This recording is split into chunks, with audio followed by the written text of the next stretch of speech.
Bismillahirrahmanirrahim. Alhamdulillah Rabbil Alamin. Wassalatu wassalamu ala ashrafil anbiya wal mursalin wa ala alihi wa sahbihi ajma'in. Subhanaka la ilma lana illa ma 'allamtana innaka antal alimul hakim. Rabbi shrah li sadri wa yassir li amri wa hlul 'uqdatam min lisani yafqahu qawli. Ketahui olehmu pertama-tamanya bahawasanya takwa pada kata syuyukh, yakni syekh-syekh kami rahimahullahu ta'ala, iaitu menyucikan akan dia hati daripada dosa yang tiada mendahulu daripadamu. Maknanya katanya pertama-tamanya bahawasanya takwa yang dimasukkan takwa mengikut kata syekh-syekh. Syuyukh ni syekh-syekh. Syekh ini ialah ulama-ulama, orang-orang alim, orang syuyukh kami, orang-orang alim kami, yakni di kalangan ulama-ulama sufi, ulama-ulama tasawuf rahimahullahu ta'ala, iaitu menyucikan akan dia hati daripada dosa. Yakni yang dimasukkan takwa ialah menyucikan hati daripada dosa. Maknanya sedaya upaya membersihkan hati daripada melakukan dosa. Maka orang yang meninggalkan dosa ini adalah orang yang bertakwa kepada Allah Ta'ala. Dia ini meninggalkan dosa disebabkan takut kepada Allah. Orang yang buat dosa adalah orang yang tidak takut kepada Allah. Wa amma man khafa maqama rabbih wa nahan nafsa 'anil hawa. Adapun mereka yang takut kepada Allah, mereka itu akan menahan hawa nafsunya. Jadi menahan hawa nafsunya dengan arti kata menyucikan hatinya. Menyucikan hatinya daripada dosa yang tiada mendahulu daripadamu, yakni dosa yang telah dilakukan. Maksudnya akan datang tidak lagi melakukan dosa. Tiada mendahulu daripadamu, yakni tiada lagi kamu buat akan datang daripada dosa tadi. Hingga dijadikan oleh hamba daripada kuat citanya itu, sehinggalah menyebabkan hamba tadi bersungguh-sungguh, kuat cita-cita, yakni bersungguh-sungguh atas meninggalkan akan dia, yakni meninggalkan akan dosa. Sehinggalah jadi hamba tadi bercita-cita dan bersungguh-sungguh untuk meninggalkan maksiat ataupun meninggalkan melakukan dosa. Inilah dia yang dikatakan takwa. Jadi apa yang penting dalam kehidupan kita adalah takwa. Wa tazawwadu fa inna khairaz zadi taqwa. Hendaklah kamu ini mencari persiapan, mencari bekalan, dan bekalan yang sebaik-baiknya adalah takwa kepada Allah, yakni melakukan ketaatan kepada Allah dalam keadaan merasa takut kepada Allah. Kalaulah manusia itu melakukan ketaatan, melakukan amal ibadat kepada Allah Ta'ala, tapi dalam waktu yang sama tidak rasa takut kepada Allah. Ramai manusia yang mengerjakan sembahyang tetapi masih lagi tidak amanah. Ramai manusia yang mengerjakan sembahyang tetapi masih lagi melakukan perkara-perkara maksiat. Bermakna ibadat yang mereka lakukan itu tidak ada takwa. Maka yang dikehendaki takwa itu ialah hatinya bersih, suci hatinya daripada melakukan maksiat. Jadi sebenarnya kita ini, sebelum kita lahir di atas muka dunia ini, ketika di alam arwah, alam roh, kita telah mengenal Allah. Allah Ta'ala bertanya kepada arwah di alam roh sana kepada kita. Dikatakan alastu birabbikum, tidakkah aku ini Tuhan kamu? Qalu bala syahidana, lalu menjawab bahkan benar kami menyaksikan bahawa kamu adalah Tuhan kami. Jadi sebenarnya kita ini di alam arwah ini sudah mengenal Allah, sehinggalah kita lahir di atas muka dunia, lalu dibekalkan dengan nafsu, didatangi dengan syaitan, dan sebagainya. Akhir kali terdinding hati kita. Jadi terdinding hati kita sehingga tidak mengenal Allah, tidak kenal Allah. Tidak kenal Allah adalah disebabkan hati kita tertutup sehingga tidak melihat Allah Subhanahu wa ta'ala. Jadi apabila sahaja hati kita tertutup, kita tidak kenal Allah Ta'ala, yang menyebabkan tertutup itu adalah disebabkan dosa. Jadi manusia ini melakukan dosa. Bila melakukan dosa, akhir sekali hati kita jadi tertutup. Kata guru saya, dia kata bila kita buat dosa, yang jadi kotor itu adalah nafas. Hati itu tidak kotor, nafas yang kotor. Nafas yang kotor, nafas itulah yang menutupi hati, menyebabkan hati itu tidak melihat Allah. Bila hati tadi tidak melihat Allah Ta'ala, maka manusia itu tidak rasa takut kepada Allah. Sebenarnya semua makhluk takut kepada Allah. Gunung ganam pun takut pada Allah. Jadi sebenarnya gunung ganam, bukit bukau, batu semua takut kepada Allah. Jadi sebenarnya apabila sahaja hati kita telah tertutup dengan dosa-dosa yang kita lakukan, jadi kita menjadi manusia yang tidak takut kepada Allah. Bila tidak takut kepada Allah, apa bukti seseorang itu sudah tidak takut kepada Allah? Bukti seseorang itu tidak takut kepada Allah adalah ia melakukan dosa. Jadi manusia yang melakukan dosa, ada yang melakukan dosa kemudian dia merasa insaf di atas dosa yang dia lakukan. Dia beristighfar, selepas buat dosa istighfar, selepas buat dosa istighfar. Ada dalam satu hadis menceritakan bahawa hamba Allah Ta'ala, ada hamba Allah Ta'ala, ada seorang hamba Allah Ta'ala yang ianya melakukan dosa. Bila dia melakukan dosa, dia terus-terus ingat kembali kepada Allah, istighfar. Kenapalah aku buat dosa? Aku tidak mahu buat dosa. Buat usaha ni, tidak mahu lagi buat dosa. Macam mana boleh buat dosa ni? Istighfar, insaf kepada Allah. Melakukan amal ibadat, selepas daripada itu buat lagi dosa. Buat lagi dosa. Lepas buat dosa ingat Allah, memang tambah buat juga. Dia ulang-ulang dosa. Dan setiap kali dia ulang-ulang dosa, setiap kali buat dosa, dan setiap kali itulah dia berulang-ulang istighfar, minta ampun, bertaubat kepada Allah. Lalu Allah Ta'ala berkata kepada para malaikat, orang yang macam ini aku ampunkan dosa dia. Aku ampunkan dosa dia. Apabila ia ni bersungguh-sungguh, cita-cita itu ada. Sehinggalah dia berjumpa jalan. Berjumpa jalan menjadikan diri dia ni memang betul-betul bertakwa. Jadi untuk mendapat jiwa kita ni, kita nak mendapat kita ni benar-benar bertakwa, yang pertama mesti kena belajar. Mesti kena belajar. Maka nak belajar, kita kena meninggalkan daripada tempat maksiat kepada tempat ibadat. Kita kena lari daripada keadaan yang tidak molek kepada keadaan yang molek. Maka pergi belajar. Bila kita belajar, yang kedua, hendaklah kita mempunyai niat yang begitu baik. Niat kerana Allah. Belajar betul niat kerana Allah. Dan bila kita belajar, mesti kita mencari guru yang boleh menghasilkan takwa kepada diri kita. Jadi belajar, selama ini kita belajar, kita ingat apa belajar? Ada orang mari belajar daripada jauh datang belajar, habis masa, habis duit minyak kereta, habis tenaga, tinggal segala ke ahli keluarga, habis tinggal segala kehendak nafsu, mari belajar. Tapi apa tujuan dia belajar? Dia kena tanya, apakah tujuan dia belajar? Ada orang tujuan belajar cari kesalahan orang. Ada tujuan belajar nak suruh orang tengok dia ini rajin. Ada dia pergi belajar supaya tak puas duduk rumah, puas duduk rumah, baik duduk pergi belajar. Ada pergi belajar semata-mata nak jumpa kawan. Ada pergi belajar semata-mata nak membeli. Ada pergi belajar semata-mata lama tak jumpa orang. Nak cari orang. Ada pergi belajar macam-macam niat. Maka yang paling penting, yang perlu kita cari adalah takwa. Yang cari takwa. Semua itu tidak memberi kebaikan kepada kita. Yang memberi kebaikan adalah takwa. Dan apa bukti seorang itu bila dia itu bertakwa kepada Allah? Untuk dapat takwa mesti belajar, mesti kena niat betul, mesti kena guru yang betul, guru yang boleh memimpin kita. Dan mestilah untuk mendapat takwa mesti amal. Kalau kita dapat guru daripada langit pun tapi kita tidak beramal, maka tidak memberi kesan juga kepada ilmu kita. Seperti orang dapat jurulatih yang hebat. Ini jurulatih kamu yang pandai. Lalu jurulatih kata, kamu kena berlatih macam ni, tapi tidak berlatih, maka tidak dapat menghasilkan pemain yang hebat juga. Maka mesti kena amal sehinggalah hati tadi merasa takut kepada Allah, sehinggalah hasil takwa kepada Allah Ta'ala. Tapi apa bukti seseorang itu takwa? Maka terbukti pada orang itu takwa melihat kepada yang pertama, pada lidahnya dia sudah tidak lagi bercakap yang bohong.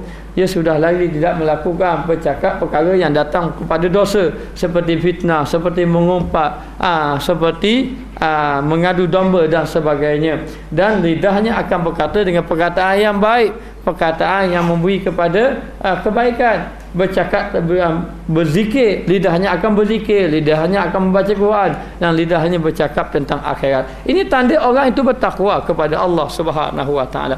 Kerana takwa tidak ada tanda. Bukan orang itu dia takwa, muka dia jadi putih, dia jadi tinggi. Tak ada tanda. Dia tidak ada tanda macam tu. Orang tu yang kurus menjadi gemuk. Tidak ada tanda takwa macam tu. Bukan takwa ada tanda-tanda yang tertentu. Ada tanda tertentu bukan. Yang disebut takwa, nak sebut at-taqwa hahuna, at-taqwa hahuna. Nabi sebut takwa di sini, Nabi tunjuk di arah dadanya. Menunjukkan bahawa takwa itu letaknya di hati. Dan disebut dalam hadis, innallaha la yanzuru ila suwarikum wala ajsamikum.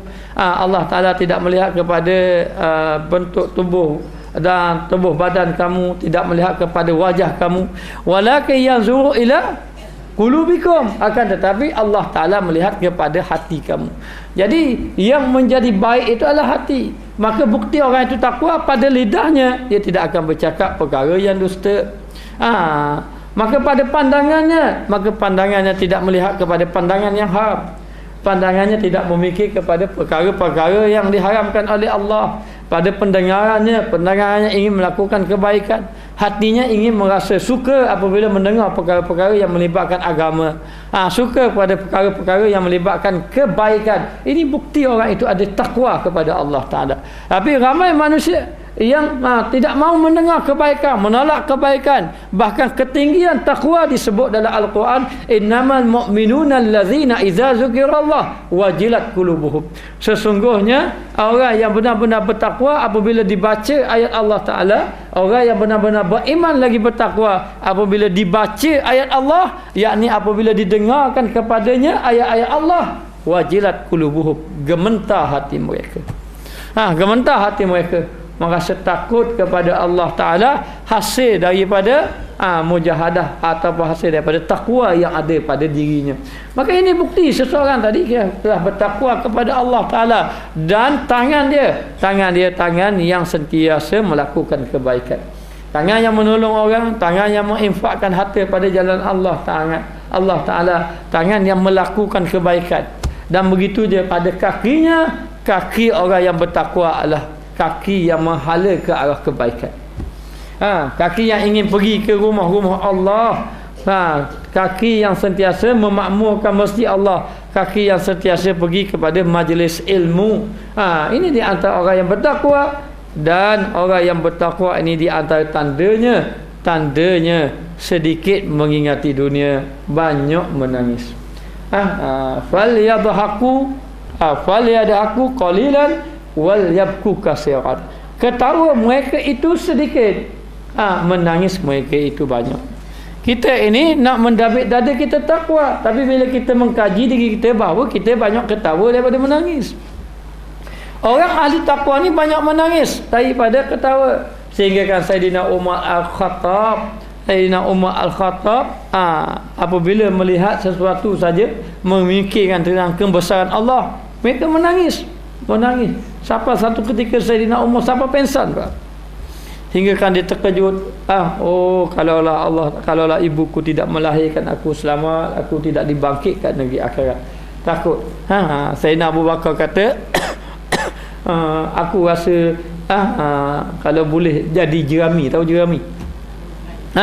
Kalau jerami, lebih baik jadi jerami lah. Jerami, kamu ni tidak dibangkitkan di hadapan Allah. Bagaimana keadaan aku apabila dibangkitkan di hadapan Allah? Sayyidina Uthman ibnu Affan lalu dekat tanah perkuburan. Menangis. Tengok tanah perkuburan menangis. Lalu orang kata, ya Amirul Mukminin, kenapa kamu menangis? Sedangkan kamu ini orang yang dijamin syurga. Lalu Amirul Mukminin marah pada sahabat Nabi tadi. Aku ini tidak layak masuk syurga. Rasa takut kepada Allah, tak layak masuk syurga rasanya. Sedangkan beliau Sayyidina Uthman ibn Affan adalah salah seorang sahabat yang dijamin syurga. Sentiasa menangis kepada Allah kerana takut kepada Allah Subhanahu wa taala. Jadi tidak dapat tidak, apa bukti orang itu takut? Bukti lagi orang itu takut, dia mampu meninggalkan maksiat. Ramai manusia yang beribadat tak mampu lagi tinggal maksiat. Tapi orang yang takwa itu adalah orang yang boleh meninggalkan maksiat. Kenapa dia boleh meninggalkan maksiat? Menunjukkan bahawa hatinya adalah hati yang bersih. Orang yang hati bersih boleh meninggalkan maksiat. Maka takwa ini adalah menyucikan hatinya. Menyucikan hatinya daripada melakukan dosa, yakni daripada melakukan maksiat. Dapat menyucikan hati. Tapi bagaimana ingin menyucikan hati? Bagaimana kita ingin menyucikan hati? Ada mengatakan membaca Quran banyak-banyak hati menjadi suci. Tapi kita bukan jadi orang rajin baca Quran. Baru baca 1 helai, belek 3 helai. Baca 1 helai, 3 helai dah belek. Baca 3 helai, belek 10 helai. 7 helai lagi untuk 1 juzuk. Kita bukan orang yang ahli baca Quran. Maka banyak jalan-jalan takwa. Tapi yang sebaiknya bagi kita hendaklah memperbanyakkan zikir kepada Allah. Sebut nama Allah, la ilaha illallah, la ilaha illallah. Sebut nama Allah. Sehingga kan bila kita sebut nama Allah, seolah-olah Allah Ta'ala kita rasa bersama kita. Tapi kalau halas, dia kata Allah Ta'ala dalam kocek dia. Sehingga kan orang kata halas, ini kufur. Halas, ada seorang ahli sufi yang dia ini peringkat makam fanak dia panggil. Apa makna makam fanak? Makam binasa lah. Dia dah hilanglah dirinya telah melihat Allah Ta'ala. Ini orang yang tinggi makam dia lah. Kita nampak diri kita lagi. Bijak aku, alim aku, rajin aku lah ke? Rajin aku ni, aku baca Quran berapa last hari. Nampak diri kita. Tapi orang fanak tidak melihat Allah. Kata guru saya, Tuan Guru Haji Yusuf, mengatakan bahawa orang ini, halas ini sudah melihat Khalik, tidak lagi melihat makhluk. Kita tengok, kita makan makanan dulu, kita sedapnya nasi, baru kita puji Tuhan dia. Pandai masak. Baru puji Tuhan. Tapi orang makan fanak, tengok nasi puji Tuhan lalu. Pandai masak, makan, baru terus makan. Jadi nak beritahu, sudah melihat Khalik, tidak melihat kepada makhluk. Jadi halas ini, dia makam dah tinggi dah, sehingga kan dia mengatakan Allah Ta'ala dalam kocek. Allah fi jaibi, Allah Ta'ala dalam kocek. Boleh Allah Ta'ala dalam kocek. Dan kita belajar Allah Ta'ala itu tidak bertempat. Allah Ta'ala itu tidak bertempat. Tapi bagaimana ayat wa nahnu aqrabu ilaihi min hablil warid. Sesungguhnya kami, yakni Allah Ta'ala ini lebih hampir daripada orang tekuk kamu. Lebih hampir pada diri kamu. Allah Ta'ala hampir dengan kita, tapi tidak bersama dengan kita. Macam mana ni? Ni perbahasan tauhid. Jadi dalam keadaan macam tu, orang kata dia sesat, orang kata dia kafir, orang kata dia kufur, lalu dipancung. Bila dipancung, darah mengalir. Pada darah dia yang terpejit tadi tertulis kalimah la ilaha illallah. Kerana anggotanya sudah berzikir, darah berzikir, tu semua dah berzikir. Sebab tu kalau orang ahli zikir, dia berzikir, akhir sekali dia berzikir dengan sendiri dalam hati. Saya nak tahan dah. Dia pegang tasbih dalam hati tu, la ilaha illallah, la ilaha illallah. Jadi pembersihan hati ini ada pada zikir, majlis zikir. Banyak berzikir. Duduk saja berzikir, tengok TV zikir. Banyak berzikir. Jadi bila berzikir sehingga kan kita sentiasa sebut. Bila kita sebut nama Allah, seolah-olah kita merasa Allah Ta'ala bersama dengan kita. Inilah yang dipanggil makam ihsan. Kalau orang belajar dalam bab tauhid, dia ada makam ihsan. Dalam bab apa ni, tasawuf tu ada makam ihsan. Iman, Islam, ihsan. Jangan tinggal 3 ni. Iman, Islam, ihsan. Apa makna ihsan? Ihsan ini antak budallah ka'annaka tarahu. Kamu melakukan ibadat seolah-olah kamu melihat Allah. Orang kalau dapat melihat Allah, tak akan buat maksiat. Melihat Allah Ta'ala macam mana melihat Allah? Maka bila dia nak buat apa-apa, nampak Allah ada. Mari teringat macam tu. Maka dia tidak akan melakukan maksiat. Tapi kita ini orang yang pandai bercakap sahaja, tapi tidak mampu mengamalkannya. masih lagi jauh dengan Allah Ta'ala. Itu marilah kita mendekatkan diri dengan Allah, banyakkan berzikir. Untuk kita banyak berzikir ini akan menghasilkan hati kita jadi ingat Allah. Bila hati kita ingat Allah Ta'ala, lalu kita merasa hina di hadapan Allah. Lalu kita menyadari bahawa Allah Ta'ala memberi nikmat yang banyak pada kita. Siang malam beri nikmat. Bagaimana rasa kita? Malu kita pada Allah. Allah Ta'ala memberi nikmat, tapi kita membalas dengan maksiat. Siang mendapat nikmat, malam melakukan maksiat. Diri saya lah. Jadi akhir kali kita merasakan bahawa kita ini adalah orang yang tidak bersih hatinya. Lalu perlu dibersihkan hati. Perlu dibersihkan hati, hendaklah memperbanyakkan berzikir. Kata guru saya, orang awam ini pembersihan hati malu zikir.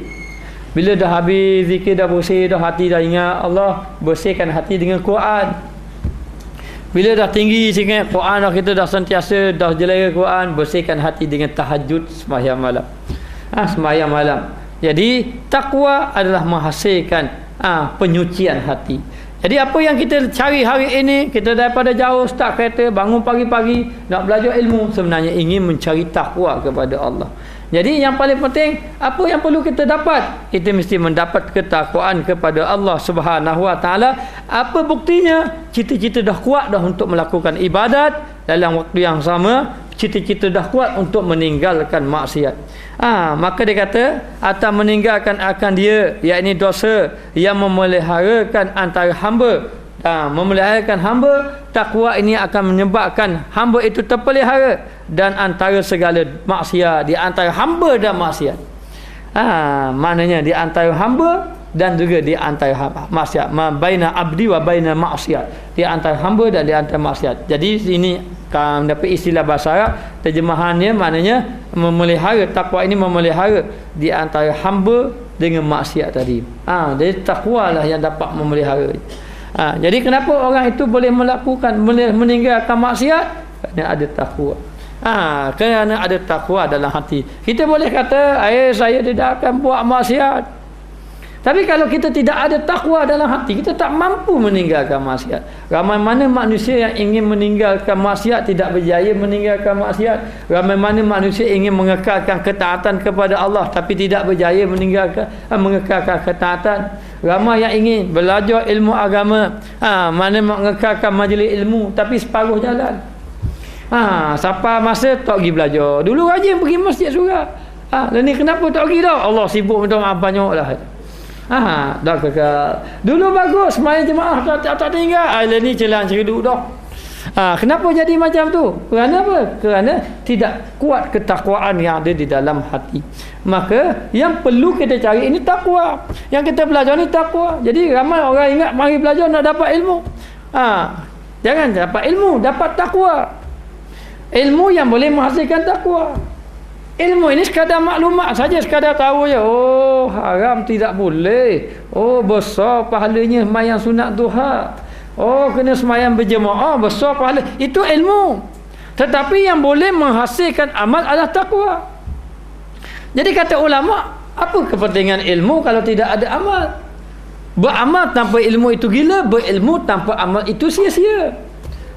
Maka tidak dapat mesti kena menghasilkan takwa. Apa bukti menghasilkan takwa? Bukti seorang itu takwa bila dia belajar ilmu, tiba-tiba ilmu tadi dapat mengubah amal ibadat dia. Yang dahulunya kurang ibadat menjadi rajin. Yang dahulu kurang ingat Allah menjadi ingat kepada Allah Ta'ala. Yang dahulunya ahli maksiat dapat meninggalkan maksiat. Itu bermakna telah menghasilkan takwa di dalam jiwa mereka. Maka tidak dapat dia kata di sini meninggalkan, memelihara takwa, menjaga hamba tadi daripada maksiat. Lepas tu kita kena masukkan takwa dalam hati manusia. Apa yang penting? Takwa. Takwa yang paling penting, takwa. Biar masuk hati, dalam hati mereka takwa. Bila takwa ada di dalam hati, lalu dapat meninggalkan maksiat. Kata Syekh di sini ialah Abu Bakar Al-Waraq. Kami yakni guru kepada Imam Al-Ghazali rahimahullah ta'ala. Dan demikian lagi asal lafaz takwa. Takwa ni bahasa Arab. Takwa ni bahasa Arab. Asal lafaz takwa pada bahasa yakni pada percakapan orang Arab. Takwa ini iaitu daripada wiqayah. Makna wiqayah? Wiqayah maknanya penjagaan, pemeliharaan. Jadi ada orang makna takwa ini takut. Ada orang beri makna takwa ini jaga. Apa makna takwa? Makna takwa takut pada Tuhan. Apa makna takwa? Makna takwa ini jaga daripada melakukan maksiat. Takwa juga. Sama ada membawa kepada takut, sama ada menjaga diri daripada melakukan maksiat. Itu takwa. Sebab itulah Ubay bin Ka'ab. Kalau tak silap Ubay bin Ka'ab. Kalau tak silap lah, saya ni banyak lupa dah sekarang. Ubay bin Ka'ab tanya kepada Sayyidina Umar Al-Khattab. Sayyidina Umar tanya kepada Ubay bin Ka'ab, apa makna takwa?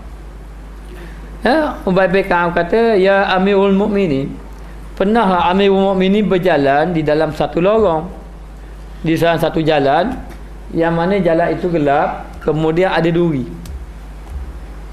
Jalan itu disangkakan ada duri. Pernah tak? Kata Sayyidina Umar, pernah. Jadi bagaimana Amirul Mukminin berjalan? Kita kalau jalan dalam batu malam, lepas tu jalan tu ada duri. Jadi macam mana cara kita berjalan?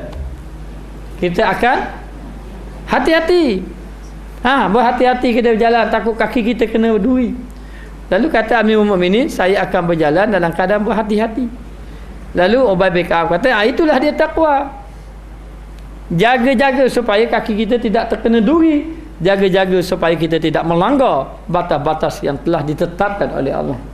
Oleh Allah, jaga-jaga supaya kita tidak melakukan dosa kepada Allah Ta'ala. Inilah yang dikatakan takwa, yang disebut wiqayah. Wiqayah ni jaga ataupun pemeliharaan.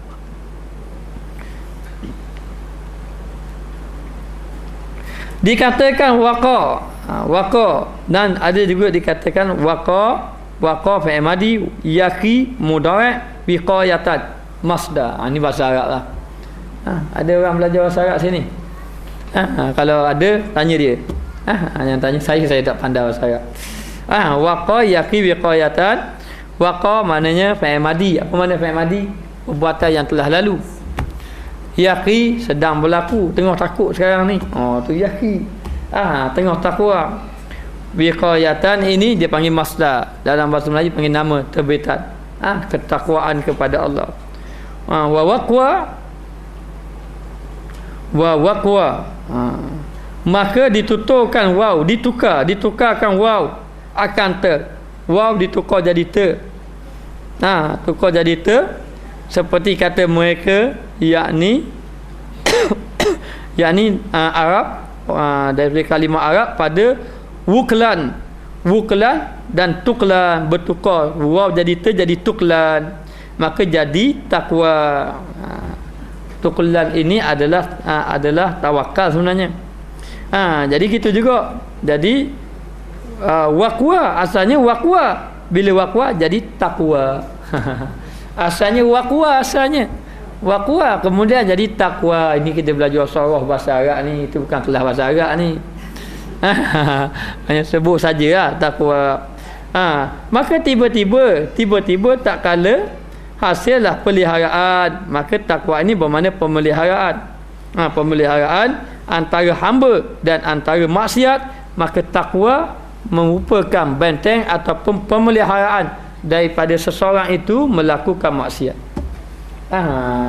Semakin tinggi orang itu takwanya, semakin tinggi penjagaannya dari segi maksiat. Jaga diri dia daripada maksiat. Semakin tinggi dia takwa, makin tinggi dia menjaga daripada melakukan maksiat. Jadi antara hamba dengan antara maksiat itu, kenapa boleh meninggalkan maksiat adalah disebabkan kerana sifat takwa yang ada pada diri. Jadi kalaulah kita belajar ilmu agama tapi maksiat tak boleh nak tinggal pun, mana kita kena fikir maksiat benda yang kita kekal buat. Biasa kita buat maksiat, benda apa kita fikirlah masing-masing. Kemudian bila kita belajar tetapi maksiat itu tidak dapat ditinggalkan, ini bermakna ketakwaan itu tidak ada. Kerana apa? Kalau orang itu ada takwa itulah yang memelihara dia. Mana batasan dia? Hasil daripada apa? Takwa. Hasil daripada dia takut pada Allah. Orang itu dikira tidak beriman betul-benar kalau ketika dia melakukan maksiat. Bermakna dia masuk maksiat itu ketakwaan dia sudah lemah. Sudah hilang ketakwaan dia sehingga kan dia melakukan maksiat kepada Allah. Jadi yang boleh meninggalkan maksiat adalah takwa. Maka orang yang boleh meninggalkan maksiat orang yang bersih hati. Bersih hatinya. Bila bersih hatinya, maka nafsu yang didapati adalah nafsu mutmainnah, nafsu yang tenang, hati yang tenang. Sebab tu Nabi mengatakan orang buat dosa ini adalah keluh kesah. Dosa keluh kesah. Dan kebaikan itu, pahala itu adalah ketenangan. Sebab tu orang yang buat maksiat jadi keluh kesah. Hati kita ni yang jadi serabu semua sebab lupa Tuhan sebenarnya. Zahirnya masalah masalah hendak pergi masalah. Maka ialah masalah suami, masalah jiran, masalah rumah atap bocor. Mana masalah kereta tayar. Masalah di hati tidak tenang, serabu semua. Jadi yang menjadi serabu tu sebab sebenarnya kita lupa pada Allah. Kata guru saya, Toku Syekh Ibrahim kata, ustaz ni kena jadi cahaya. Nak jadi cahaya mana dia kata kena menjadi cahaya. Sebab tu di antara doa Nabi pergi ke masjid, Allahumma ja'alni nuran. Ya Allah, ya Tuhanku, jadikanlah aku cahaya. Nabi ajar doa. Jadikanlah di belah kanan aku, wa fi yamani nuran, wa fi shimali nuran, wa fi fawqi nuran, wa fi tahti nuran. Semua baca jadi cahaya. Atas bawah jadi cahaya-cahaya. Jadi kata kita kena jadi cahaya. Kalau kita menjadi cahaya, apa makna cahaya? Maknanya kalau kita ini melakukan ibadat, berzikir, kita akan terpancar cahaya. Jadi cahaya inilah yang menyuluh kegelapan. Jadi bila kegelapan, sebab tu dia kata al-ilmu nurun, ilmu cahaya. Sembahyang jemaah cahaya, semua cahaya. Sebab tu orang yang duduk dalam majlis ilmu bermakna dia telah mendapat cahaya. Bila cahaya tu, sebab tu orang duduk dalam majlis ilmu tu dia tambah dah buat maksiat. Sebab cahaya sudah masuk dalam hatinya.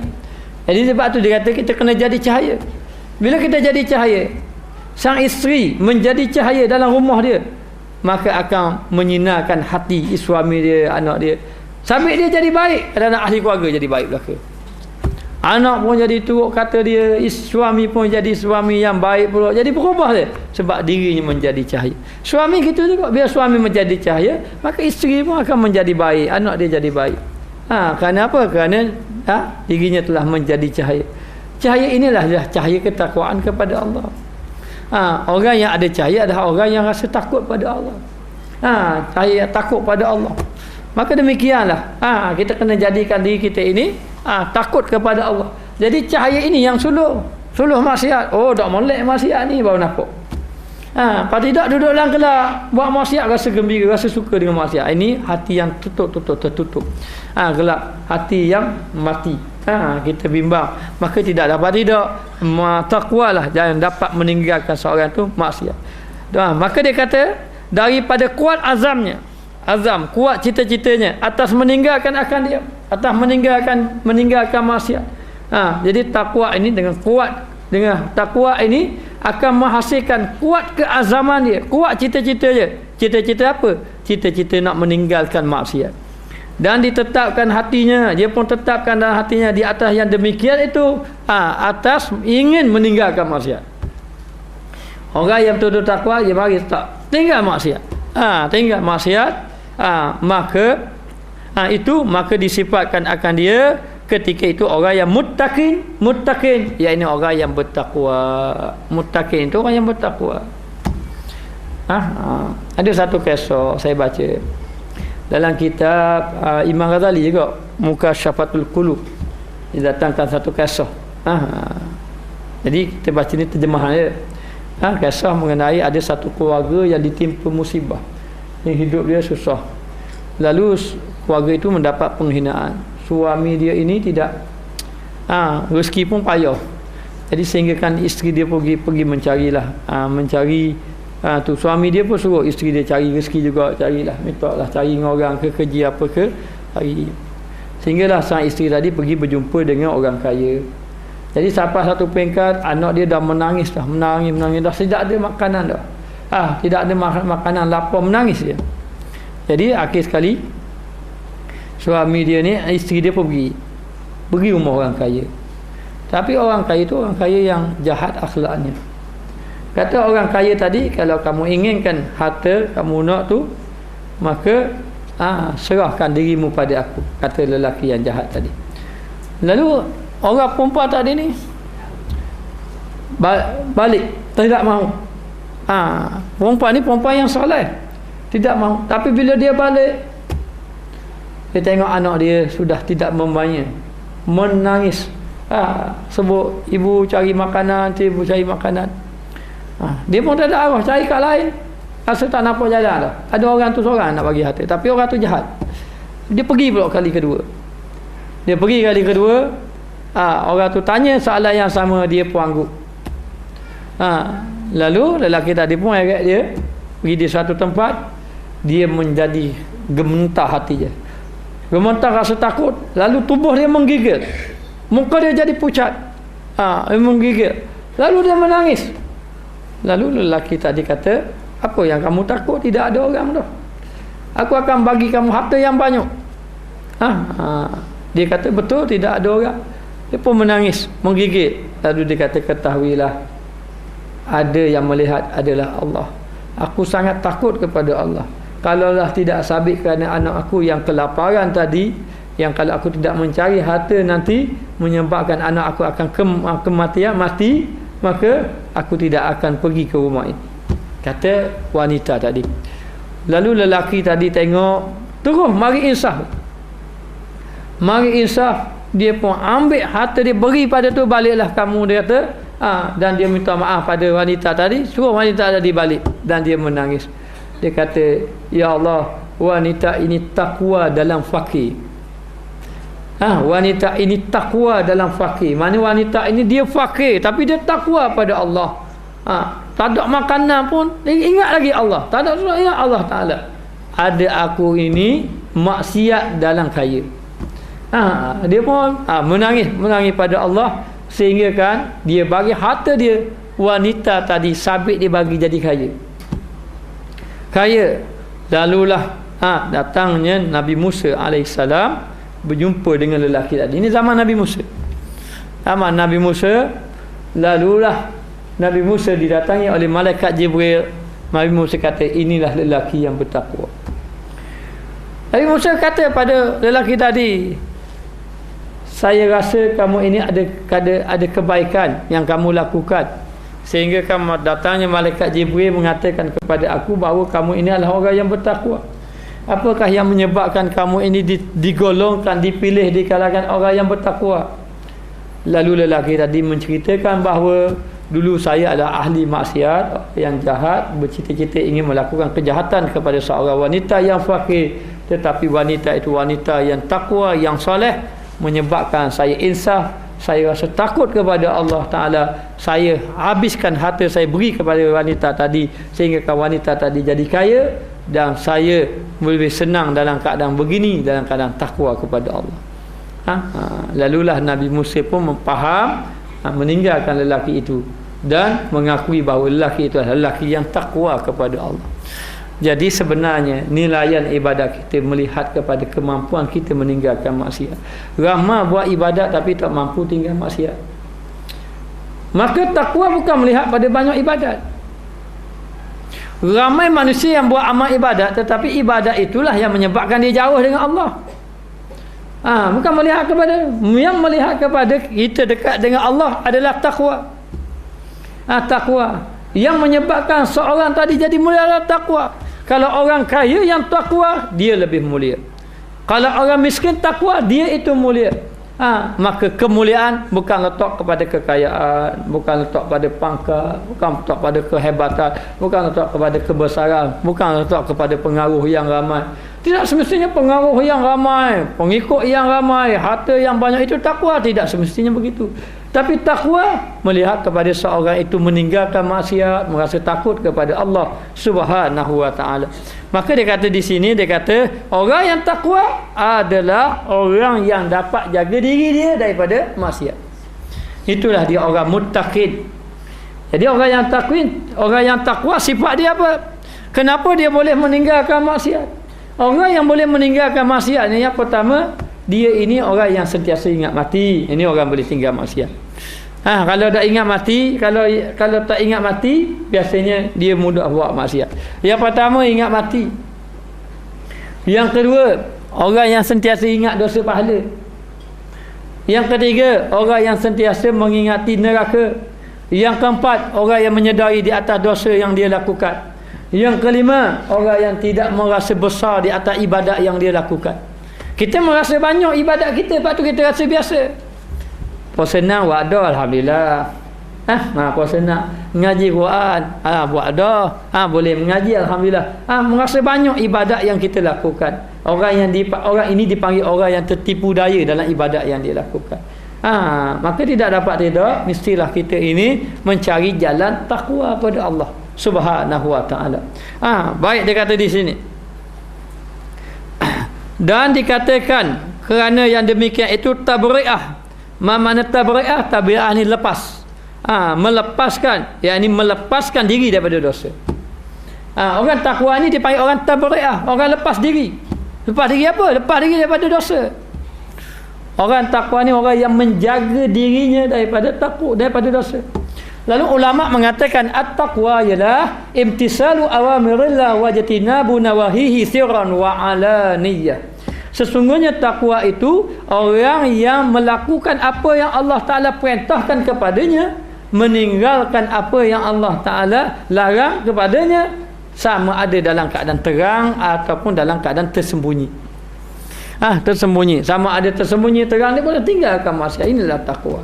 Jadi bila kita renung diri kita, aku ini beribadat boleh di hadapan orang, aku ini boleh meninggalkan maksiat depan. Tapi kalau duduk belakang orang tak nak tinggal maksiat, tidak ada lagi takwa. Tidak lagi boleh lagi melepaskan diri daripada dosa. Tidak boleh melepaskan diri daripada belenggu maksiat, tak boleh lagi. Bermakna belum lagi mencapai takwa yang sebenar. Maka kena mencari jalan. Macam mana nak dapat takwa yang sebenar? Macam mana? Maka untuk mencapai takwa yang sebenar, untuk kita belajar ilmu, kita menyeru kepada muslimat hendaklah sentiasa berzikir sekurang-kurangnya 100 hari. La ilaha illallah. Alhamdulillah dah 100 sikit ustaz, kejap 200 hari. Dah rasa dah boleh naik 200. 200. Kita zikir ni nak bersih hati. Bersih hati sebab jadi bersih hati ni maknanya bersih hati maknanya perjalanan kita ni untuk mencapai makrifat kepada Allah, dan tanda seorang itu bersih hati, dia mampu meninggalkan maksiat. Maka dia kata di sini, dan menetapkan takwa, menetapkan dalam hatinya untuk mencapai takwa pada hatinya. Maka bermula takwa disebut pada Al-Quran atas 3 perkara. Al-Quran ni sebut 3 perkara. Yang pertama makna khasyah. Makna khasyah? Khasyah yakni khasyah dan juga haibah. Haibah. Khasyah ni makna takut. Haibah dia cuma makna gerun. Maka takwa ini bermakna takut, bermakna gerun. Itu disebut dalam Al-Quran, innama yakhsyallah min ibadihi ulama. Yakhsha itu makna takut. Khasyah. Sebab tu kata guru saya, dia kata yang paling penting kata kita bawa manusia min khasyatillah, takut. Ini pendakwa yang takut pada Allah. Ini ahli perniagaan yang takut kepada Allah. Ini suri rumah tangga yang takut kepada Allah Ta'ala.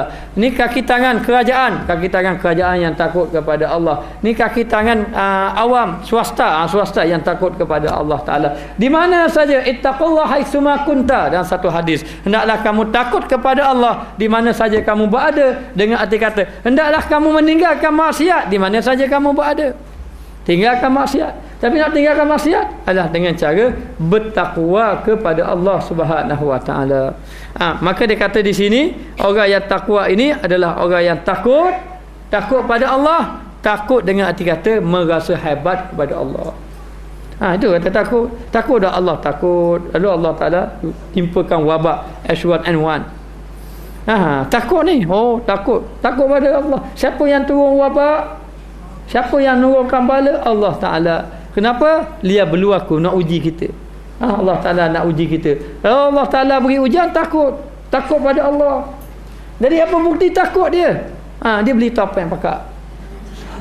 Takut. Masjid juga tak pergi. Kamu takut pada penyakit yang diturunkan, kamu takut pada Allah yang menurunkan penyakit. Itu timu kena faham. Hari ini takwa manusia kepada apa yang diturunkan oleh Allah. Allah Ta'ala turunkan penyakit. Ini yang ditakutnya. Dan dia masih lagi tidak takut kepada yang menurunkan penyakit. Ini tidak dinamakan khasyah. Dia tidak menamakan haibah, tidak merasa gerun kepada Allah. Maka takwa yang dikehendaki merasa gerun dengan Allah Subhanahu wa taala. Inilah yang dikehendaki khasyah. Maka belajar ilmu biar ada khasyah, rasa takut pada Allah. Takut pada Allah, belajar ilmu. Ibadat biar ada khasyah, rasa takut pada Allah. Taklah main-main dengan ibadat kita. Biar rasa takut kepada Allah. Maka seperti firman Allah Ta'ala, wa iyaya fattaqun, akan diriku takutlah kamu. Takutlah kamu kepada aku, kata Allah. Yakni takutlah kamu kepada Allah Subhanahu wa ta'ala. Dan firman Allah Ta'ala, wattaqu yauman turja'una fihi ilallah, dan akan kami, maka takut mereka itu, wa iyaya fattaqun, hendaklah takut mereka itu kepada kami, yakni kepada Allah. Takut kita kepada Allah, hendaklah mengikut segala perintah Allah. Inilah bukti seseorang itu takut kepada Allah Subhanahu wa taala. Jadi itulah yang kita nak lahirkan supaya kita mampu meninggalkan maksiat. Dan lagi firman-Nya, wattaqu yauman turja'una fihi ila Allah, ini maksudnya dan takut mereka itu akan hari yang kembali kamu padanya, yakni hari kiamat. Takutlah kamu satu hari nanti pada hari kiamat kamu akan dikembalikan kepada Allah. Bukan takut pada hari kiamat. Takut pada hari kiamat, ya takut pada Allah di hari kiamat. Dekat negeri akhirat nanti manusia duduk dalam keadaan ketakutan. Ni takut belaka. Kita akan rasa takut. Orang yang paling takut ni orang-orang alim ni. Ni lagi bahaya orang alim. Orang alim ni kalau dia baik sungguh pada. Dia paling baik. Tapi kalau dia jahat pada orang alim dia dudukkan begitu. Orang alim ni disebut dalam syair Arab mengatakan bahawa orang alim ini dia akan masuk dalam neraka 500 tahun dahulu daripada penyembah patung berhala. Tapi hanya penyembah patung berhala ni kekal lah. Orang alim. Jadi semua takut, kita pun takut. Yang duduk depan saya nanti akan berada ketakutan. So kira lah puasa senang buat dok ke, mengaji banyak ke, puasa bagus ke, infak fitih banyak ke, so kira tu. Apa negeri akhirat nanti semua ada dalam keadaan ketakutan. Yang tu kita nak minta munajat sama tu. Kalau ikutkan munajat nak buat tiada malam kalau boleh. Selamatkanlah kita di padang mahsyar. Jadi nak beritahu dalam keadaan macam tu. Dalam keadaan macam tu kita ni duduk dalam keadaan ketakutan di hari akhirat. Lepas tu takut kita di akhirat ni, takut pada melihat azab Allah. Allah Ta'ala timpakan azab, takut, sangat-sangat takut. Yauma yafiru mar'u min akhi, lari seseorang daripada seorang yang lain, daripada adik-beradik dia. Adik dia orang yang baik, ni tolong abang, abang takut. Adik dia lari. Adik dia ini takut sangat ni, abang dia soleh, bang tolong saya bang, lari. Hantar ke dunia saya kira lah. Hantar ke dunia saya kira. Memang Allah, kalau dia tengok abang susah, adik tolong. Adik tengok abang tengok adik susah, abang tolong. Akan tolong menolong. Hak baiklah maknanya. Tetapi dekat negeri akhirat masing-masing. Yauma yafiru mar'u min akhi wa ummihi wa abihi. Jadi antara ibu-ibu dan ayah-ayah. Ibu-ibu ini melihat anak dia soleh. Dia panggil anak dia nama muda tau. Dia pemanggil lah anak dia, mak ni tolonglah mak ni. Mana tolonglah mak dia. Macam manalah dia pun lari. Dekat tak kenal mak dia. Sama ada dia kenal tapi terlampau takut, boleh jadi tak kenal langsung. Siapa tak ingat lah, langsung tak ingat lah. Kerana apa? Kerana terlalu takut pada ketika itu. Lalu ibu pun mohon pada anak dia, ni wahai anakku, ini ibumu, tolonglah mak ni, mak takut, mak tidak ada amalan yang banyak, mak adalah ahli maksiat, mak ni banyak dosa, ya tidak akan dimasukkan dalam api neraka, tolonglah. Maka anak dia akan lari daripada ibu dia, akan lari daripada ibu dia. Wa ummihi wa abi, begitu juga dengan ayah dia. Sama ada ayah dia minta tolong pada anak dia, ataupun anak dia minta tolong, ayah tolong saya, ayah dosa saya banyak, tolong saya ibu, atas muka dunia ni ibu ini, setahu saya lah, dia marah sangat anak dia menyumpah, dia kata tak mengaku anak kecil, anak aksiden kemalangan dia dulu kali.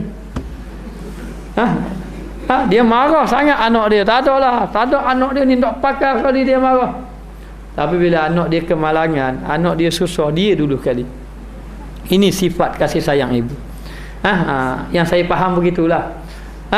Keadaan dia. Tetapi dekat negeri akhirat, kalau ibu ni ibu yang soleh, anak dia ahli maksiat, anak dia campur dalam api neraka, ibu ini tidak akan tolong anak dia. Kerana apa? Kecuali dia dapat lepas, dia dapat diberi oleh Allah Ta'ala, boleh syafaat anak dia, barulah. Tapi masa sebelum tu memang dia masih nafsi. Wa ummihi wa abi wa sahibatihi wa bani. Orang-orang yang kita sayang atas muka dunia, kita sayang sangat isteri kita. Isteri ni sayang sangat pada suami dia. Patang suami demang je. 3-4 uti penado sedia. Makan suti marah, makan 2 uti biar cepat. Nak makan 4 uti biar cepat sedap sembuh. Maknanya sayangnya. Sayangnya mendapat ni kepada suami dia. Tapi ingat, bila dekat negeri akhirat nanti, masing-masing bawa diri masing-masing. Suami yang soleh ni kata nafsi-nafsi, isteri yang soleh nafsi-nafsi, tidak mau lagi tolong orang. Dia sendiri pun tak lepas macam mana. Orang yang dia kasih kali, orang dia sayang, anak dia pun semua akan lari belaka. Masa ketika itu manusia akan berada dalam keadaan ketakutan, masing-masing mengingati amalan masing-masing. Walaupun Aisyah tanya Rasulullah masa ketika dikumpulkan dalam keadaan tidak berpakaian, ya tidak berpakaian, tidak rasa malu ke? Tak, hari itu orang tak fikir dah benda gitu. Orang hari itu memikirkan amalan masing-masing, masing-masing itu sangat-sangat takut, sangat-sangat takut ketika itu. Takutnya hari itu Allah Ta'ala menunjukkan kemukaannya kepada orang-orang yang engkar kepada Allah. Lalu manusia mencari nabi-nabi. Rupa Nabi Adam pun kata nafsi-nafsi. Jangan kata orang lain, Nabi Adam kata nafsi-nafsi. Jumpa Nabi Nuh kata aku pun tidak boleh, aku buat dosa dengan Allah Ta'ala pun ada juga. Nafsi-nafsi, diri aku. Jumpa Nabi Ibrahim kata tak boleh, aku pun ada buat salah juga dengan Allah. Nafsi-nafsi. Nafsi-nafsi Nabi Ibrahim. Begitulah juga jumpa kata Nabi Musa, jumpa Nabi Isa. Hanya Nabi Muhammad SAW saja yang memberi syafaat kepada kita dengan izin Allah Subhanahu Wa Taala. Maka demikianlah, dalam keadaan itu takutlah di negeri akhirat kelak, yang mana di negeri akhirat kelak nanti kita ini akan berjumpa dengan Allah. Siapakah yang selamat? Adakah orang yang memakai kereta besar selamat, rumah besar selamat? Adakah orang yang ramai anak murid dia selamat, ramai pengaruh selamat? Adakah orang yang dipuji oleh orang ramai selamat? Itu semua tidak menjamin. Ustaz anak murid ramai, alhamdulillah ustaz, tak ada jaminan. Bukan anak murid ramai tidak ada jaminan, anak murid sedikit pun bukan jaminan. Tidak. Kita tidak memandang kepada yang ramai, kita tidak memandang kepada yang besar, kita tidak pandang kepada kedudukan, tidak. Kerana Allah Ta'ala memberitahu kepada kita, inna akramakum indallah atqakum. Orang yang mulia adalah orang yang bertakwa, orang yang selamat adalah orang yang bertakwa, orang yang berjaya adalah orang yang bertakwa. Dalam keadaan itu takutlah kamu. Jadi takutlah kamu pada satu hari nanti, yang mana hari nanti orang tidak selamat lagi. Bayangkanlah matahari satu jengkal di atas kepala manusia duduk. Ada seorang sahabat Nabi mengatakan bahawa kamu ini adalah ahli syurga. Saya tak ingat dah Nabi jamin siapa, ada seorang sahabat Nabi ni ahli syurga. Dia ni orang yang hebat, orang yang dapat jaminan, orang yang soleh, dia dapat masuk syurga, lalu dia gembira. Keadaan dia tu Nabi mengatakan kamu berdiri di padang mahsyar 500 tahun. Ni ahli syurga. Kamu ini ahli syurga. Tapi ingat, kamu berdiri di padang mahsyar menunggu hari perbicaraan 500 tahun. 500 tahun ni bukan 500 tahun kalender dunia, bukan. 500 tahun tu akhirat. Yauma apa? Mimma ta'udun. Satu hari dunia ini, satu hari akhirat bersamaan 1000 tahun dunia. Ini keadaan kita dengan akhirat. Bayangkanlah keadaan kita ketika itu, takut yang bersangatan, fikir amalan-amalan. Maka siapakah yang berjaya? Siapakah yang selamat? Selamat orang yang takut atas muka dunia. Atas muka dunia dia takut. Dia takut dah atas muka dunia ni. Maka selamat dia di negeri akhirat. Hari orang lain takut, dia tidak takut. Wala khaufun alaihim wala hum yahzanun. Dia itu tidak ada duka cita, mereka itu tidak ada rasa sedih, tidak ada rasa takut lagi ketika itu. Dekat negeri akhirat, di padang mahsyar tidak rasa takut. Sahabat Nabi itu 500 tahun pun 500 tahun tidak takut. Tapi bagi orang nak beritahu gambaran orang yang akan berdiri di padang mahsyar dalam keadaan ketakutan yang begitu lama, sangat lama. Kerana yang duduk di atas muka dunia tidak rasa takut pada Allah. Hingga semayang tidak takut, mendedahkan aurat pun tidak takut. Tidak takut. Maka takutlah kamu. Kalau kamu takut atas muka dunia pada Allah, tolong takut dekat akhirat kelak nanti. Takutnya dekat negeri akhirat ini, gambaran akhirat sangat dahsyat, sehingga kan Nabi SAW tidak tidur malam, menangis siang malam ingat pada umat dia. Sehingga kan Fatimah dengan Saidina Ali pergi rumah Rasulullah SAW, didapati bahawa Rasulullah sedang menangis. Lalu Fatimah kata, ya Rasulullah, apakah yang menyebabkan kamu menangis? Saidina Ali tanya.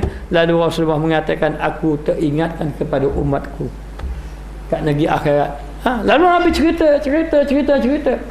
Sehingga kan Fatimah merasa takut, Saidina Ali merasa takut, Nabi menangis. Kerana apa? Kerana ingatkan kepada umatnya. Sebab itulah satu hari Nabi duduk berjalan, Nabi tengok orang duduk bersukaria. Ketawa. Nabi mengatakan, kamu tidak tahu apa yang aku tahu. Tak tahu. Kalau kamu tahu apa yang aku tahu, nasib kamu tidak akan banyak ketawa macam ni. Lalu Nabi menyuruh sahabat Nabi supaya banyak-banyak mengingati mati. Kerana mengingati mati di antara satu jalan yang boleh menghasilkan takwa. Jadi bila seorang itu takwa, dia akan bahagia dunia dan akhirat, dia akan selamat di negeri akhirat kelak. Dan takwalah yang menyebabkan seseorang itu terpelihara daripada maksiat. Dan maksiat, manusia melakukan maksiat di atas muka dunia, yang lalai kepada Allah, yang tidak melakukan amal ibadat kepada Allah. Hari petang kemarin, dalam perjalanan balik jumpa tok guru saya, duduk belajar lagi ni. Tak ada ilmu, dia belajar lagi. Belajar, dapat panggilan telefon. Macam mana Ustaz, ada seorang hamba Allah yang telah meninggal dunia, lebih kurang dalam 42 tahun tidak pernah berpuasa. 42 tahun. Dia kejut saya, Masya Allah. Tak ada apalah, doa sajalah ke dia. Kita tidak tahu, tapi kita tak tahu lagi nasib kita. Dia kata 42 Ustaz. Mana 42 tu dikira 15 tahun umur balik sampai daripada dia mati. Jadi sepanjang itu tu sampai daripada dia mati tidak pernah berpuasa. Tidak pernah berpuasa. Kita campur cakap lagi, campur tanya bab sembahyang macam mana, tidak mau tanya. Jadi kenapa tidak takut? Kenapa tidak buat maksiat? Kenapa buat maksiat pada Allah? Tidak beribadat ini maksiat. Jangan kata maksiat tunggu curi barang orang baru maksiat. Saya tidak berzina Ustaz, saya tidak minum arak Ustaz. Ya, itu ada lalai pada Allah itu maksiat. Tidak melakukan ibadat pada Allah Ta'ala itu maksiat. Jangan tunggu tampak maksiat. Oh, tak minum arak, tidak berzina, kita tidak maksiat. Kita tidak melakukan amal ibadat kepada Allah Ta'ala itu pun maksiat. Maka kalau kamu tidak takut kepada Allah Ta'ala, maksiat, kamu melakukan maksiat, kamu tidak mencari takwa, tidak takut kepada Allah, maka ingatlah kamu apabila kamu berjumpa dengan Allah Subhanahu wa taala. Bayangkanlah ketika dalam kitab Tanbihur Ghafilin Allah Taala kata kepada malaikat, wahai malaikatku, nyalakan api neraka. Lalu api neraka menyala. Sayup mata memandang. Tinggi wallahu alam. Dahsyat yang amat dahsyat. Yang tukang nyala api itu, malaikat itu pun sujud pada Allah. Sujud takut. Lalu bertanya kepada Allah, adakah kami kumpulan malaikat ini yang diazabkan oleh Allah? Allah Taala kata tidak. Kalau kita tak buat salah pun, biasa takut orang buat salah. Bagaimana? Yang melakukan maksiat. Jadi tidak dapat tidak tinggalkan maksiat. Tapi bukan senang nak tinggalkan maksiat. Orang yang boleh tinggal maksiat ni orang ahli takwa. Yang kata ustaz tengok saya dah akan tudung ustaz, hati bersih. Ada orang. Kita walaupun kita tak pakai tudung, kita hati bersih. Kita tak pergi masjid surau pun, kita tak cerah orang, hati kita molek. Orang yang dapat tinggal maksiat ni adalah orang yang takwa saja. Hati dia bersungguh-sungguh berazam untuk mencapai takwa, melakukan amal ibadat kepada Allah Subhanahu wa taala. Maka takwa bermakna khasyah, bermakna takut kepada Allah Taala. Bermakna takut juga bermakna gerun kepada Allah, rasa gerun kepada Allah. Tengok pada macam mana kehidupan kita, ibadat kita, mati kita, macam mana kita berjumpa dengan Allah, bagaimana keadaan kita akan berjumpa dengan Allah. Bila kita mati saja, fayunabbiukum bima kuntum ta'malun, sesungguhnya kamu akan dibentangkan segala amal ibadat kamu di hadapan Allah Taala. Payahlah kita fikir sekarang ni, renung balik malam ni, petang ni, balik ni kita fikir, aku ini banyak maksiat ke banyak ibadat? Ibadat banyak ke? Aku ini mampu meninggal maksiat ke tidak? Kalau kita fikir ni nak mikir dah, nak mikir dunia pun tambah dah. Nak fikir pitih pun tambah, nak fikir tambah, nak fikir benda gini, berat kita di hadapan Allah Taala nanti. Maka merasa gerun kepada Allah, merasa takut, merasa gerun. Dan yang kedua, makna taat seperti firman Allah Ta'ala, takwa bermakna taat. Yang kata takwa makna takut, takwa bermakna taat juga. Ulama mengatakan yang kedua, takwa bermakna taat seperti firman Allah Ta'ala, ya ayyuhalladzina amanu taqullaha haqqa tuqatih, wahai segala orang yang percaya, taat kamu akan Allah. Yang ni wahai orang yang percaya, bermakna orang yang beriman.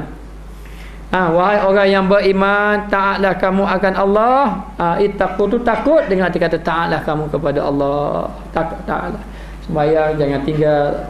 Ibadat tu mana-mana yang tidak sembahyang dulu, zaman-zaman muda dulu, takkan tak ingat. Zaman muda dulu jangan lupa qadakan sembahyang. Jangan lupa qada. Ada masa qada lah sembahyang kita. Kita mungkin tak mampu nak qada banyak-banyak, tapi qada lah sikit-sikit. Yang puasa-puasa yang banyak, yang dulu-dulu tak ingat. Jadi waktu kena qada balik puasa. Yang lakon-lakon tahun tu bayar fidyah. Buat ketaatan kepada Allah. Jadi yang mana yang lepas-lepas tu kita dah taat kepada Allah. Allah Taala melihat hati yang ingin kembali kepada Allah. Allah Ta'ala suka kepada hamba-Nya yang mengaku dia bersalah, yang mengaku dia ini banyak dosa. Allah Ta'ala kasih kepada hamba yang sedar dia banyak dosa. Jadi kita kena buat taat. Itulah dipanggil takwa. Takwa dengan melakukan ketaatan kepada Allah Subhanahu wa Ta'ala. Jadi kesilapan kita itu hendaklah bertaubat, kembalikan balik kepada Allah Ta'ala. Maka dia kata taatlah kamu akan Allah, akan taat, yakni dengan sebenar-benar taat. Akan taat itu dengan sebenar-benar taat. Taat betul-betul taat, jangan taat main-main. Betul-betul buat ibadat kepada Allah. Nak insaf, ya insaf betul-betul. Nak kembali, biar kembali betul-betul kepada Allah Ta'ala. Kata Ibnu Abbas, seorang sahabat Nabi, taat kamu akan Allah Ta'ala dengan sebenar-benar taat. Kata Mujahid, ulama tafsir, iaitu bahawa taat akan Allah, taat Allah, maka jangan kamu buat maksiat. Maka taat, jangan maksiat. Maka kamu menyebut zikir, menyebut zikir yakni ingat akan dia. Maka bahawa kamu menyebut zikir akan dia, yakni bahawa kamu ingat akan dia, maka jangan kamu lupa akan dia. Maka apa makna takwa ni? Taat, jangan maksiat, ingat, jangan lupa. Ingat siapa? Ingat Allah. Jangan lupa. Jadi ada seorang ulama tu, ada seorang anak murid dia tanya, macam mana saya nak jadi ingat Allah? Apakah amalan yang boleh ingat Allah? Dia kata begini, ambil satu kata, tulis Allah Ta'ala bersama kamu. Allah Ta'ala ada, Allah Ta'ala melihat kamu, Allah Ta'ala mengetahui apa kamu lakukan. Tak dah. Lepas tu tengok, baca, nak tidur baca, siap baca, sebut. Akhir sekali, siapalah tu, siapa ingat pada Allah, dia kata inilah amalan yang menyebabkan dia tinggalkan maksiat. Orang ini kalau dia ingat Allah, dia tak akan buat maksiat. Jadi nak suruh ingat Allah, kena sebut Allah sebut. Kita kalau orang tu kita tak sebut, tak ingat, jom kita sebut sama. Jumpa seorang, nama dia gini, sebut sama. Sebut nama ingat dalam hati. Dah ingat dalam hati, nampak orang lain pun nampak dia. Nak makan ingat dia, nak makan ingat dia. Apa sebut sama. Masuk dalam hati. Bila sebut masuk dalam hati, benda apa yang dia suka, itulah yang kita suka.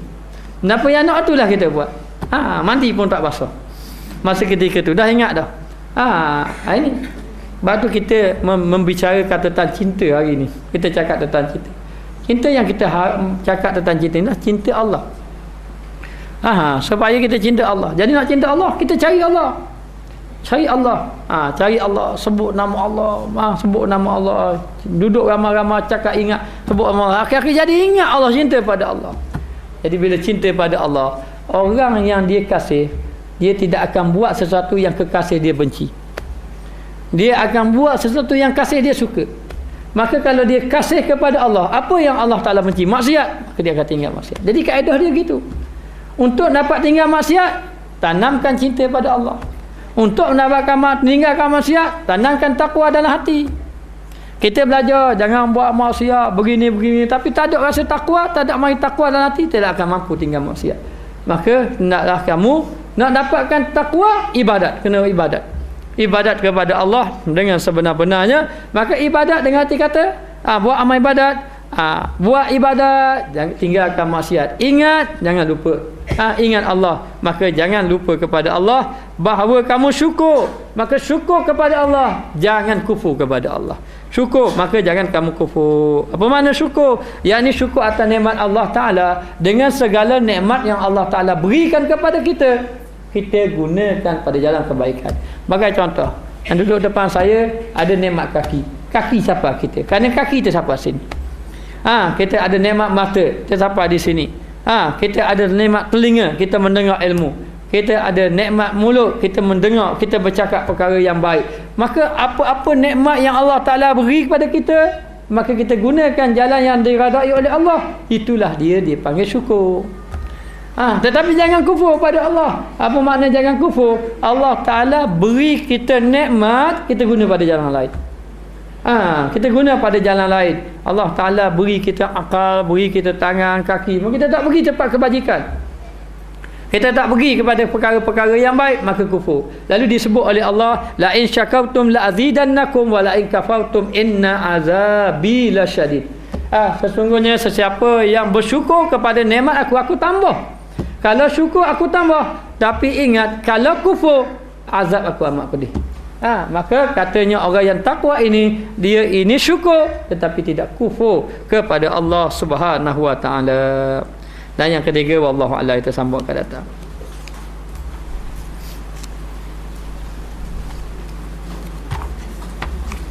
Bismillahirrahmanirrahim. Rabbana zalamna anfusana wa illam taghfir lana wa tarhamna lanakunanna minal khasirin. Allahumma alimna ma jahilna, Allahumma ridna ilman nafi'an wa rzuqna fahman thayyiban.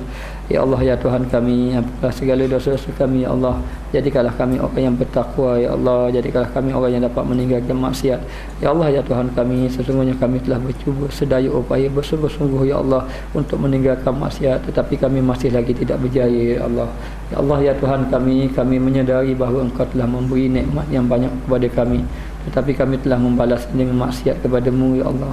Ya Allah ya Tuhan kami, apalah segala dosa-dosa kami ya Allah. Kami memohon pertolongan daripada-Mu ya Allah. Peliharalah diri kami daripada maksiat ya Allah. Ya Allah ya Tuhan kami, sesungguhnya kami ingin menjadi hamba-Mu yang benar-benar soleh, yang mampu meninggalkan maksiat ya Allah. Ya Allah ya Tuhan kami, jadikanlah kami orang yang benar-benar taat kepada-Mu. Ya Allah ya Tuhan kami, dengan berkat kitab Minhajul Abidin ini ya Allah, jadilah kami orang-orang yang soleh. Bersihkanlah hati-hati kami daripada sifat-sifat mazmumah dan masukkanlah dalam hati kami sifat-sifat mahmudah. Ya Allah ya Tuhan kami, matikanlah kami di atas kalimah la ilaha illallah. Jadikanlah kami orang yang sentiasa takut kepada-Mu, orang yang sentiasa bertakwa kepada-Mu di mana saja kami berada ya Allah. Dan selamatkanlah kami ketika huru-hara di pada mahsyar nanti ya Allah. Jadikanlah kami di kalangan orang yang dapat perlindungan arsy Allah Ta'ala. Jadikanlah kami, guru kami, ahli keluarga kami semua ya Allah, orang yang kami kasihi ya Allah, di kalangan orang-orang yang mendapat perlindungan-Mu di negeri akhirat kelak ya Allah.